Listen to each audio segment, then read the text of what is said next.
Por eso es que se menciona que elimina flema tanto móvil como fija. De todo el cuerpo considerando cabeza, abdomen y miembros inferiores.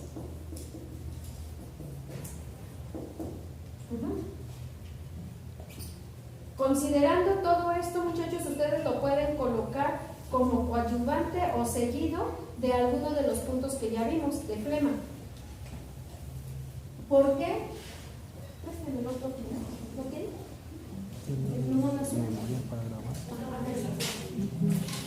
¿Por qué hablamos de miembro inferior o les causa intriga a muchos?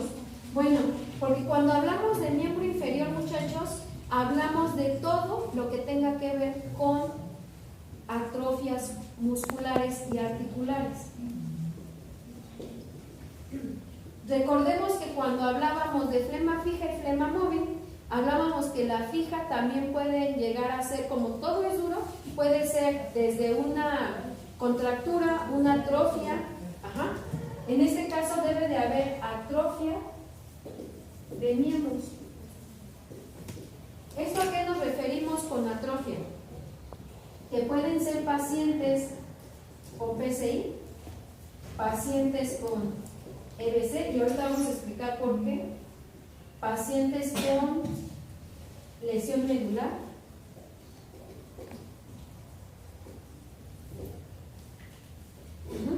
todo lo que tenga que ver, es más, pacientes con algún traumatismo y que hayan tenido una lesión o que hayan quedado con complicaciones de miembro inferior, por ejemplo, también los podemos considerar. ¿Y esto por qué?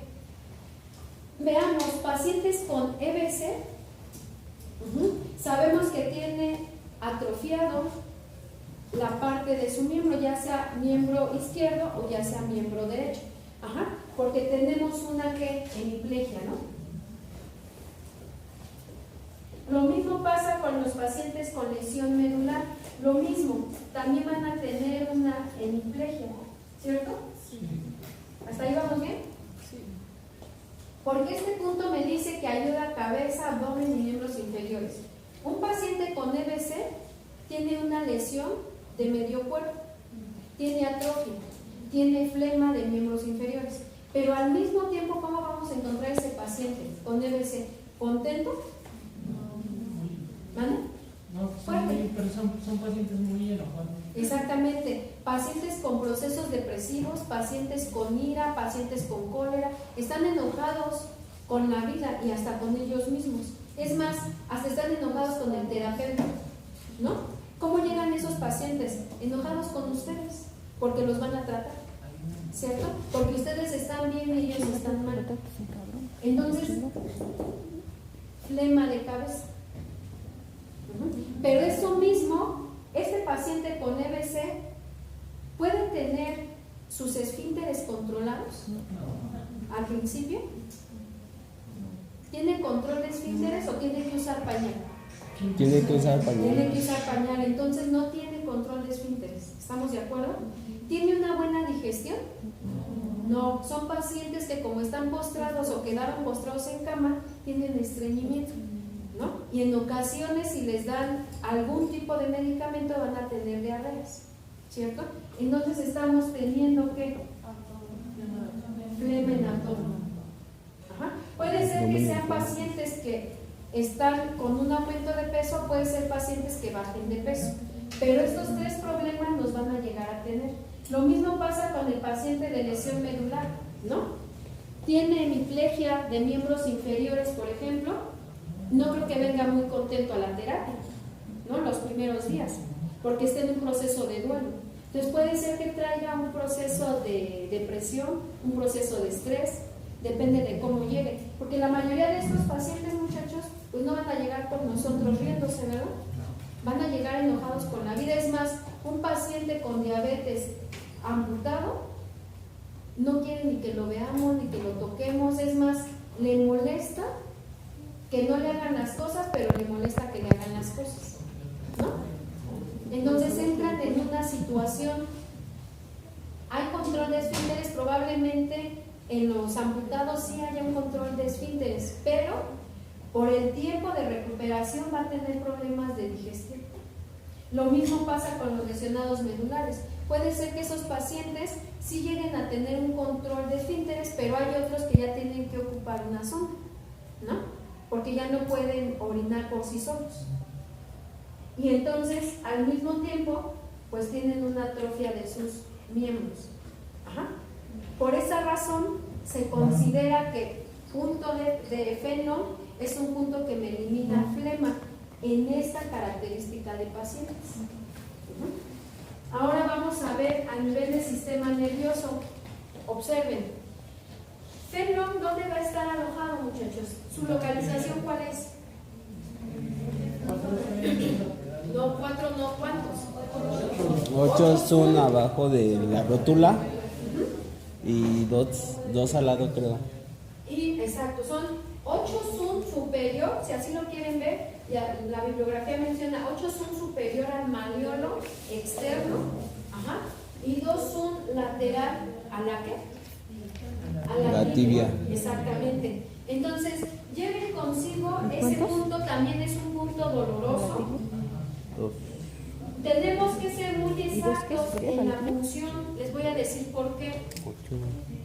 Porque viendo, muchachos, a dónde va a pasar o por qué nervio va a pasar este punto, nosotros hicimos lo siguiente.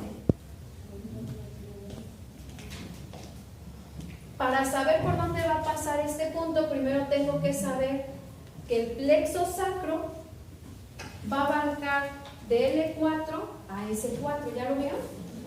Recuerden que la columna se divide también en plexos y estos plexos, de este plexo sacro va a salir estos nervios. ¿Y cómo se le llaman a estos nervios? ¿Son nervios qué? Espinales, ¿cierto? Porque los otros son nervios o pares craneales. Salen de ahí. Entonces, cuando yo tengo de estos nervios, va a salir directamente, el principal es el nervio ciático. Ajá. De ese nervio ciático, ¿de dónde va a salir, muchachos? De L4. El nervio ciático sale de L4, L5, S1, S2. De ahí sale ese nervio. Teniendo este nervio ciático, de ahí, vean, este nervio ciático es que aquí está. Como no me entienden, voy a borrar, ¿eh?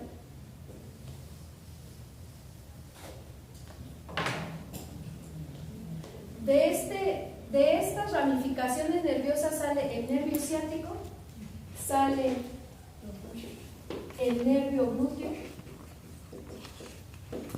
mayor, sale lo que es el peroneo, ajá, y el tibial anterior.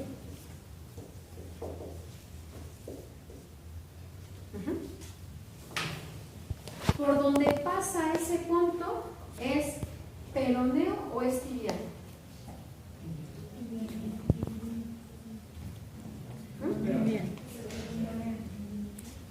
Vean. De este nervio ciático va a salir el tibial posterior.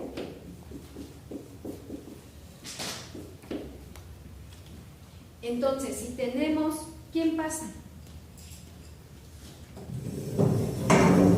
¿Pasa alguien rápido, muchachos? No, nada más porque se levanta el pantalón, no más que suficiente.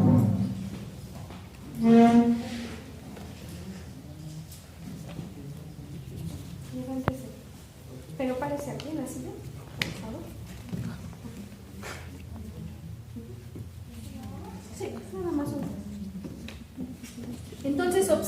muchachos, estómago 40 pasa por esta línea. ¿Cómo sabemos que son 8 puntos? Porque de la punta del malleolo a la cabeza del peroné tenemos 16 sub. Por lo tanto, a la mitad, ahí lo tenemos. La cuestión es que nos dice que va a ser, tengo mi tibia aquí, y son 2 lateral a la tibia. ¿Estamos de acuerdo? Entonces pasa exactamente por la parte tibial posterior y por la parte anterior del peroné. Estaría aquí. Nos dice la bibliografía, el ciático o el nervio ciático va a salir del plexo sacro a nivel de L4 hasta S2. Algunas bibliografías lo mencionan hasta S3. Algo muy importante para que entiendan. Bueno, así. Viene el nervio ciático por la parte posterior, llega al hueco popliteo y el nervio ciático se sigue hasta lo que son los dedos del pie. Pero el tibial posterior, de aquí del nervio ciático sale hacia la parte anterior. Por eso es que se menciona, ¿es ciática o no es ciática? Porque si la ciática, el dolor ciático llega hasta los dedos, lo consideramos que es del nervio ciático. Pero hay pacientes que les dicen, no se me va atrás, se me va anterior. Bueno, es porque el nervio ciático hace una bifurcación para hacer el nervio tibial posterior. Ahora de vuelta.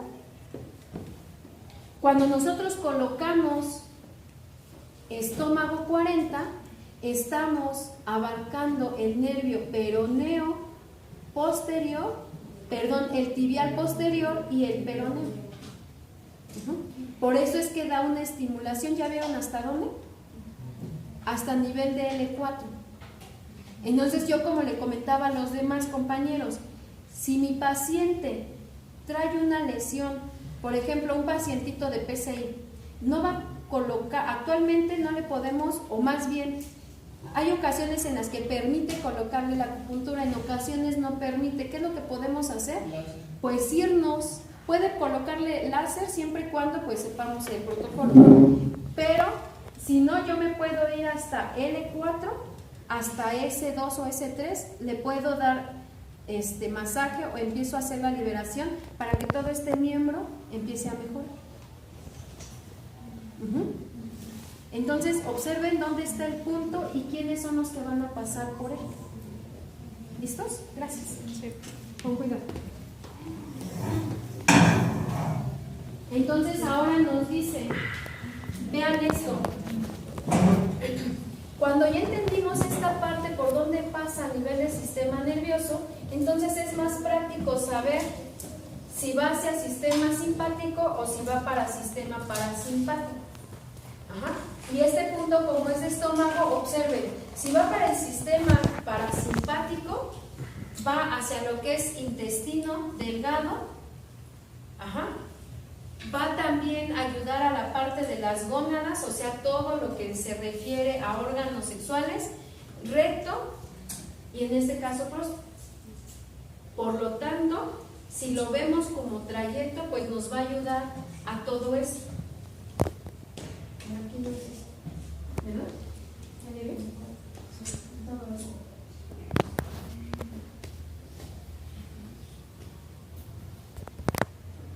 Luego nos vamos a la cuestión de la inervación. ¿Qué es lo que me va a inervar? Ya sé que pasa por lo que es el plexo sacro, ya sé que nacen los nervios espinales, ya sé cuáles son los nervios que va a estimular. Ahora, ¿qué va a inervar? O sea, esos nervios que inervan, bueno, van a inervar por la cuestión intestino delgado, las gónadas, el colon, el recto.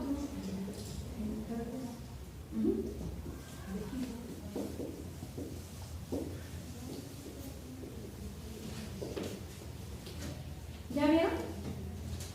Entonces, si ya sé a nivel del sistema nervioso, ya sé que va a inervar estos órganos o estas vísceras, Por lo tanto, este punto ya sé para qué me va a ayudar.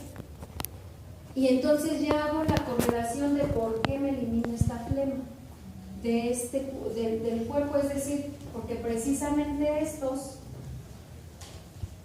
vienen a ayudar a todo el sistema digestivo o al sistema abdominal precisamente de mi paciente. ¿Ya lo vieron? Sí. Ahora, esto, ¿qué me va a dar a nivel del sistema parasimpático y a nivel del sistema simpático? Para que entienda mejor. ¿Qué me va a dar a nivel del sistema parasimpático, muchachos?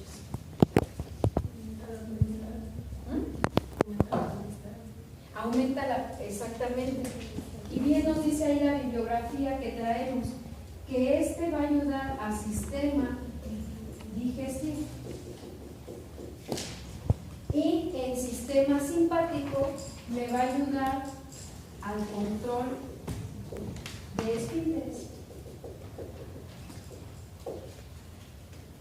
¿Listos?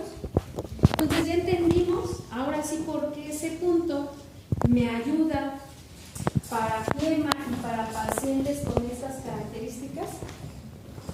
Porque si nos vamos a sistema simpático, es control de esfínteres, ¿cierto? ¿A ustedes sí les di el protocolo de magnetoláser? ¿No? ¿Todavía no? ¿Mande? Las triangulaciones, ¿sí se las di? Bueno, precisamente cuando hicimos o se hizo ese diseño de protocolo, yo les comentaba que en ese tipo de pacientes de lesión medular sí se vio un efecto a nivel del esfínter, o sea, sí tuvieron control del esfínter, precisamente porque estuvimos estimulando sistema simpático, ¿no? Disminuyó esa parte digestiva de inflamación, intolerancia y demás, pues precisamente por eso. En el caso de su papá, ¿cómo se llama usted? Diana. En el caso de su papá, por ejemplo, fue un síndrome de Guillain-Barré, ¿no? ¿Sí? En este tipo de pacientes, muchachos, tuvimos la experiencia también de un paciente que llegó con nosotros con sonda, ¿cómo le llaman? La que es para alimentar. Con sonda nasogástrica. Con nosotros llegó en febrero y le iban a quitar esa sonda hasta diciembre. O sea, iban a tenerlo alimentado con esa sonda aproximadamente 12 meses, ¿estamos de acuerdo? Sin embargo, nosotros también pusimos algunos puntos uno de estos fue y la sonda se la retiraron en 2 meses. Estuvo con nosotros febrero y marzo, fue a su cita a mediados de marzo y le retiraron. El paciente podía consumir por sí solo. ¿Por qué? Bueno, porque hacemos esa parte digestiva. Lo que quiero que entiendan, a lo mejor para muchos es aburrido, pero si no entendemos esto, muchachos, no podemos dialogar con un especialista. Y entonces nos tachan de ignorantes. Esa es una realidad. O sea, si yo no me pongo a hablar con terminología, con un especialista, porque lamentablemente van a tener pacientes que los están tratando ustedes y el especialista quiere hablar con ustedes. Y no se puede negar. Entonces, si no hablamos en una terminología que nos entiendan y nosotros entendamos, estamos perdidos, ¿eh? Yo les digo esto porque le decía al otro grupo, aunque ustedes no lo crean, yo, por ejemplo, estamos tratando unos pacientes argentinos y ya llevo 2 sesiones donde el gastroenterólogo quiso dialogar conmigo y hablar qué era lo que le estaba poniendo, qué tipo de tratamiento y por qué. Cuando ustedes se enfrenten a esa situación, muchachos, se darán cuenta que tienen que estudiarlo doble, ¿no? ¿Para qué? Para que el gastro o el especialista nos permita hacer nuestro trabajo.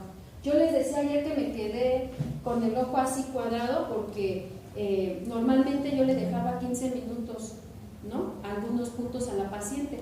Y entonces el gastro ayer me dijo, vamos a dejárselos una hora, porque he visto mucha mejora. Entonces vamos a dejárselos una hora, yo voy a estar aquí, yo lo monitorizo, yo si quieres se la retiro, o sea, empiezan a confiar en uno, ¿no?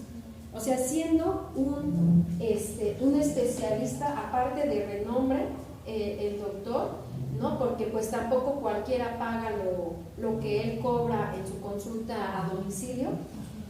Y entonces, ¿a qué voy, muchachos? Si nosotros no les sabemos explicar, es más, no entendemos nosotros para qué le va a servir ese punto, pues mucho menos no va a poder explicar, ¿no? Así vamos a ir viendo cada uno de los puntos a partir del día de hoy, para que les quede más claro. Lo único que sí les pedimos es que empiecen a estudiar.